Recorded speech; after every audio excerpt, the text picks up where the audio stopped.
Hello bachcho, let's read this question. The question says, which of the following rate law has an overall order of 0.5 for reaction involving substances X, Y and Z?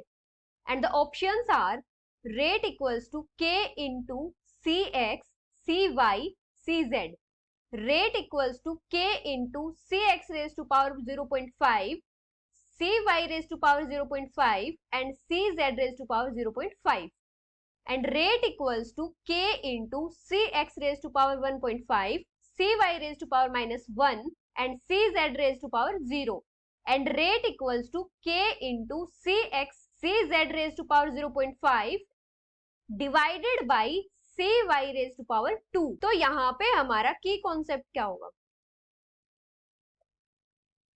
किसी भी reaction का order क्या होता है? Order of a reaction.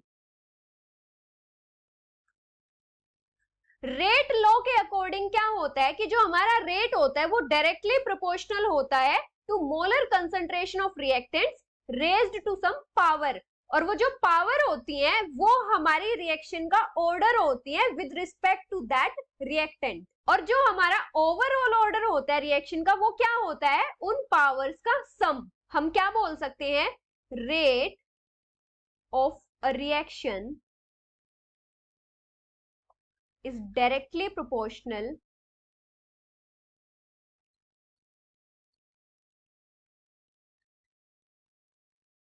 to molar concentration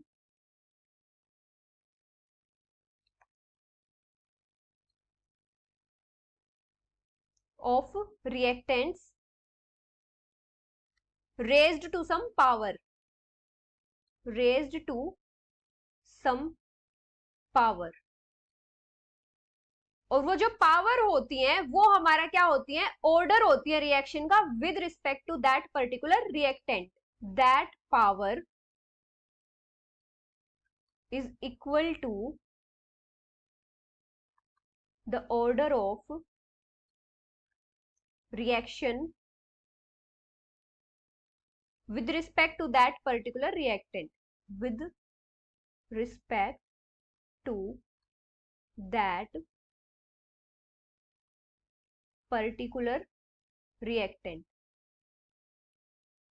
अभी हमारा overall order क्या होता है? उन पावर्स का sum, sum of those powers is equal to overall order of reaction, overall order. अभी जैसे अगर हम कोई भी रेट एक्सप्रेशन कंसीडर करते हैं कि हमारा रेट इक्वल है k into a raise to power n, b raise to power m के इक्वल है, तो जो हमारा ओवरऑल ऑर्डर होगा वो कितना होगा? ओवरऑल ऑर्डर वो हो जाएगा हमारा n प्लस m। अभी हमें क्या दिया है कि हमें x, y और z की कंसंट्रेशंस दी हैं, और हमें यहाँ पे बताया है कि जो ओवरऑल ऑर्डर है वो हमारा 0.5 है। तो हमें बताना है कि जो हमारे रेट एक्सप्रेशन गिवन है इनमें ओवरऑल ऑर्डर किसका 0.5 होगा। तो यहाँ पे अगर हम फर्स्ट रेट एक्सप्रेशन देखें तो क्या दिया है? Rate equals to k into C X, क्या है? हमारी कंसंट्रेशन ऑफ x, और सी वाई है हमारी कंसंट्रेशन ऑफ y, और सी जेड है हमारी कंसंट्रेशन ऑफ z। तो यहाँ पे हमारा ओवरऑल ऑर्डर कितना आ जाएगा? सबकी पावर्स 1 1 है, तो 1 plus 1 plus 1 3।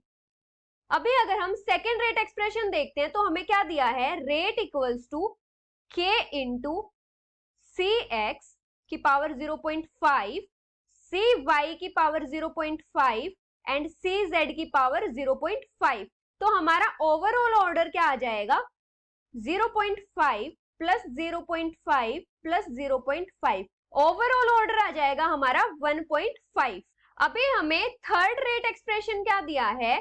Rate equals to k into C X raise to power 1.5, C Y raise to power -1 and C Z raise to power 0। तो ओवरऑल ऑर्डर कितना आ जाएगा हमारे पास?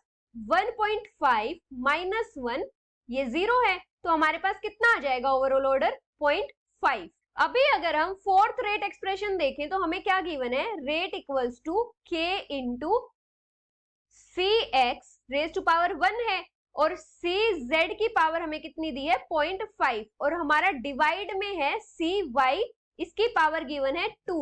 अभी अगर हम सी वाई को ऊपर लेके जाएंगे तो ये पावर क्या हो जाएगी हमारी माइनस में चली जाएगी, तो हमारा रेट एक्सप्रेशन क्या हो जाएगा C x into C Z raise to power 0.5 and C Y raise to power -2। तो यहां से हमारा ओवरऑल ऑर्डर कितना आ जाएगा 0.5 प्लस 1 सी एक्स की पावर 1 है -2, तो यहां से हमारा ओवरऑल ऑर्डर आ जाएगा -1.5। तो हमारा जो ये थर्ड रेट एक्सप्रेशन है इसमें हमारा ओवरऑल ऑर्डर कितना आ रहा है 0.5। So the final answer is option C. Hope you understood it well. Best of luck.